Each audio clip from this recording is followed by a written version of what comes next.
সংসারটা থেকে দূরে থেকে বুঝতে পেরেছি সংসারটা কতটা মায়ার। আজ আমার সংসারের কাজকর্ম রান্নাবান্না দিয়ে আজকের ভিডিওটা সাজিয়েছি। আশা করি বরাবরের মতো ভিডিওটা ভালো লাগবে, তাই একটা লাইক দিয়ে দেখতে থাকুন।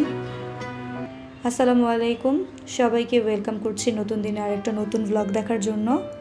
বরাবরের মতো আজকের ভিডিওটা সকাল থেকেই শুরু করেছি আর সকালে একটা সুন্দর নাস্তা বানাচ্ছি। ওয়ালিদকে সেদিন এটা বানিয়ে খাইয়েছিলাম, ও খেয়ে খুবই পছন্দ করেছে আর বলেছে মা প্রতিদিন আমাকে এটা বানিয়ে দিও। তো সেজন্যই আজকে রেডি করে নিচ্ছি।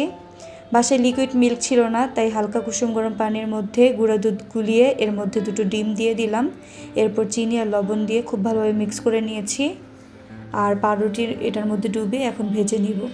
খুবই কমন, তবে অনেক মজাদার একটা নাস্তা, খুব ঝটপট বানানো যায়। ছোট বড় সবারই কিন্তু এই নাস্তাটা ভালো লাগে। আর এখন যেহেতু আমার একদম ঝটপট রান্না করে নিতে হয়, একদম সহজ রেসিপিগুলোই সিলেক্ট করতে হয়। তার মধ্যে যেহেতু ছেলে পছন্দ করেছে, তাই সকাল সকাল এটাই বানিয়ে নিলাম। ওইদিকে ওয়াজিয়া কিন্তু ঘুমাচ্ছে আর আমি ঝটপট নাস্তাটা এখন রেডি করে ফেললাম।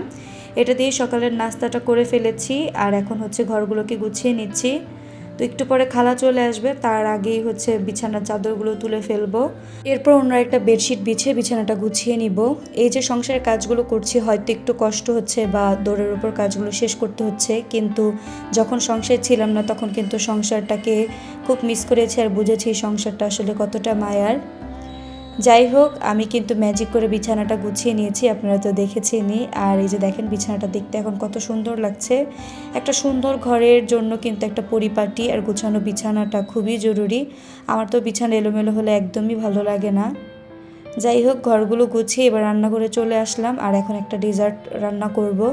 এর জন্য কড়াইতে 1 লিটার লিকুইড মিল্ক জাল করে নিচ্ছি। কয়েকদিন যাবত তো বেশ গরম পড়ছে, তাই ঠান্ডা ঠান্ডা কিছু খেতে ইচ্ছা করছিল। এর জন্য আমি রেডিমেড যে ফালুদা মিক্স রয়েছে সেটা দিয়ে কিন্তু ফালুদাটা রান্না করব। আর এই জেলোগুলো আমি একদম পছন্দ করি না, তাই এগুলো আমি আর ইউজ করব না, জাস্ট ফ্রুটসগুলো অ্যাড করব। তো এই যে এখন গরম দুধের মধ্যে আমি ফালুদা মিক্সচারটা দিয়ে দিলাম আর খুব ভালোভাবে জাল করে নিব।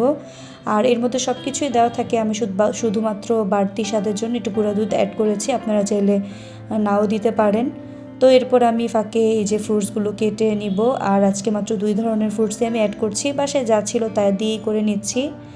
সংসারের কাজগুলো করতে কঠিন লাগে ঠিকই, কিন্তু সংসারের কাজগুলো করার মধ্যেও কিন্তু একটা আলাদা শান্তি লাগে। বাসায় যখন ছিলাম না তখন কিন্তু এগুলোকে মিস করেছি আর ভেবেছি এখন বাসায় থাকলে না জানি কী কী বানাতাম, কী কী করতাম। বাবার বাসায় তো অনেকটা রেস্টে ছিলাম, তখন কিন্তু সময় কাটতো না, তবে এখন কিন্তু সময়ও হাতে পাই না। যাই হোক, কথা বলতে বলতে ফালুদা রান্নাটা শেষ আর ঠান্ডা করে নেওয়ার পর এখন ফ্রুটসগুলো অ্যাড করে নিয়েছি। আর এটাই ছিল আজকে আমাদের সন্ধ্যার নাস্তা। ঠান্ডা ঠান্ডা ডেজার্টের সাথে আজকে সন্ধ্যার নাস্তাটা করেছি আর আজকের ভিডিওটা এখানেই শেষ করব।